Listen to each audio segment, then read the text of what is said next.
అన్న జై భీమ్ అంటారు. అన్నివ్వండి, ఏం కాదు, జై భీమ్ అన్నివ్వండి, నో ప్రాబ్లం.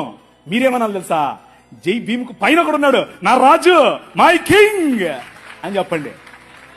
ఆ భీమును నిలబెట్టింది నీ రాజు. ఆ డాక్టర్ బాబాసాహెబ్ అంబేద్కర్ గారు కొలంబియా యూనివర్సిటీకి వెళ్ళినప్పుడు బైబిల్ స్టడీస్ అటెండ్ అయ్యేవారు. రూత్ పుస్తకానికి ఆయన వ్యాఖ్యానం రాశారు. He was a practising Christian.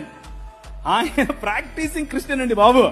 ఆయన ఒకరోజు 3 లక్షల మందితో కలిసి నేను బాప్టిజం తీసుకుంటాను అని చెప్పి ముందుకొచ్చి ఫోన్ మన మెథడిస్ట్ సంఘంలో ఉన్నటువంటి బిషప్ గారికి చెప్తే, బిషప్ గారు దానికి కావలసినటువంటి పనులన్నీ, వసతులన్నీ ఏర్పాటు చేసుకునే క్రమంలో నెహ్రూ గారు ఫోన్ చేశారు. నెహ్రూ గారు ఫోన్ చేసి, ఏంటండి మీరు ఇలా చేస్తున్నారంట, ఇలా చేస్తే మీకు ఈ పొలిటికల్ అపోజిషన్ ఎక్కువైపోద్దని చెప్పాడు.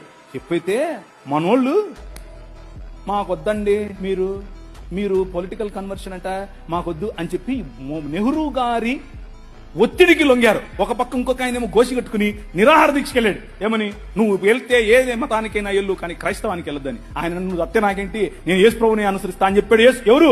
డాక్టర్ బాబాసాహెబ్ భీమ్రావ్ అంబేద్కర్. ఇది నేను కొత్తగా చెప్పేది కాదు, ఇది హిస్టరీ.